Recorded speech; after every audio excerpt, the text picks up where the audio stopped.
علیکم ورحمۃ اللہ وبرکاتہ۔ بسم اللہ الرحمن الرحیم، نحمدہ ونصلی علی رسولہ الکریم، اما بعد، اعوذ باللہ من الشیطان الرجیم، بسم اللہ الرحمن الرحیم۔ تو کیا کریں، کنوارے ہی مر جائیں؟ کوئی مہینہ تو ایسا رہا نہیں، اب 13واں مہینہ تو ہم بنا نہیں سکتے، تو کیا کریں پھر؟ آپ بتائیے، کنوارے مر جائیں؟ کس نے یہ عقیدہ بنایا؟ اب آ جاتے ہیں محرم میں شادیاں اگر ہوئی ہیں صحابہ کرام میں سے یا صلی اللہ علیہ وسلم کی کوئی شادی ہوئی ہے، تو کیا ایسا کوئی ثبوت موجود ہے؟ چلیے وہ بھی ہم تو تاریخ کے اوراق پہ اور احادیث کی طرف نظر کر لیتے ہیں۔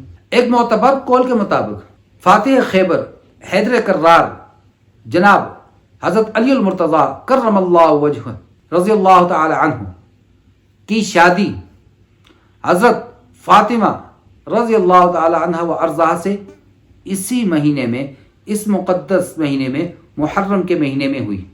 دیگر اقوال بھی ملتے ہیں، لیکن معتبر قول آپ صلی اللہ علیہ وسلم کی بیٹی کا نکاح 2 ہجری میں ہوا، اس میں اختلاف تھے۔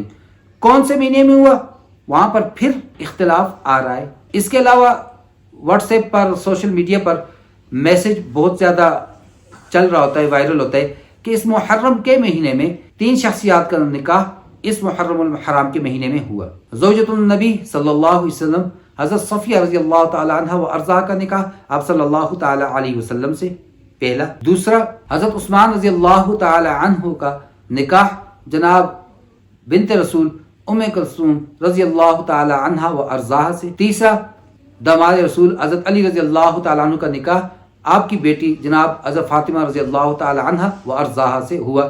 سوشل میڈیا پہ یہ میسج بہت زیادہ وائرل ہوتا ہے، اب ان کی تحقیق بھی کر لیتے ہیں۔ حضرت علی رضی اللہ تعالیٰ عنہ کا نکاح، اب اس میں اختلاف ہے، 2 ہجری ہے، کون سا مہینہ تھا؟ 3 طرح کے اقوال ملتے ہیں، محرم الحرام، صفر المظفر، ذوالحجہ، یہ 3 قول ملتے ہیں۔ اور جناب ابن عساکر اور طبری رحمہم اللہ، انہوں نے محرم کے مہینے میں نکاح ہونے کو ترجیح دی ہے۔ اور حضرت صفیہ رضی اللہ تعالیٰ عنہ و ارضاہ کے نکاح آپ صلی اللہ تعالیٰ علیہ وسلم سے، وہ محرم میں بالاتفاق نہیں ہوا، بلکہ وہ صفر المظفر کے مہینے میں ہوا ہے۔ اور حضرت عثمان رضی اللہ تعالی عنہ کا نکاح ام کلثوم رضی اللہ تعالی عنہ و ارضاہ سے 3 ہجری میں ربیع الاول کے مہینے میں ہوا ہے۔ اور رخصتی جمادی الاخری کے آخر میں ہوئی ہے، جمادی الثانی کے آخر میں۔ اور تو چھوڑیے، امام احمد رضا خان بریلوی، ان کا فتویٰ جب ان سے پوچھا گیا کہ اس مہینے کے اندر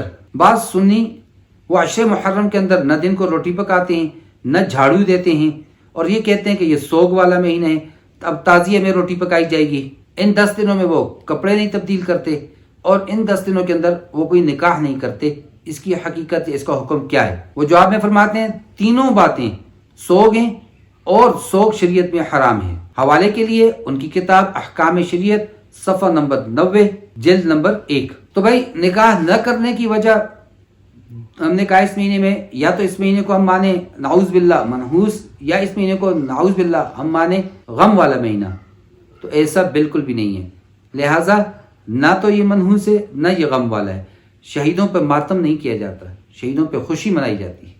لوگ خوش ہوتے ہیں کہ اللہ تبارک و تعالیٰ نے ایسی عظمت والی، عزت والی موت دے دی کہ خود صحابہ کرام کہتے ہیں تلوار لگ رہی ہے، تیر لگ رہا ہے، کہتے ہیں فزت ورب الکعبہ، رب کعبہ کی قسم میں تو کامیاب ہو گیا۔ چہرے مسکرا رہے ہیں، خوشبوئیں اٹھ رہی ہیں قبروں سے۔ تو میرے بھائیوں، شہیدوں کا ماتم نہیں کیا جاتا، زندہ جاوید ہیں، اور زندہ جاوید لوگوں کا ماتم نہیں کیا جاتا۔ تو آپ سب حضرات سے گزارش ہے، اس مہینے میں نکاح نہ کرنے کی کوئی اور وجہ ہو نہ کیجیے، لیکن اس وجہ سے ان 2 میں سے ایک خیال ذہن میں رکھ کر اگر نہ کیا تو میرے بھائی کہیں ہم بھی ان کی صف پہ نہ کھڑے کر دیے جائیں۔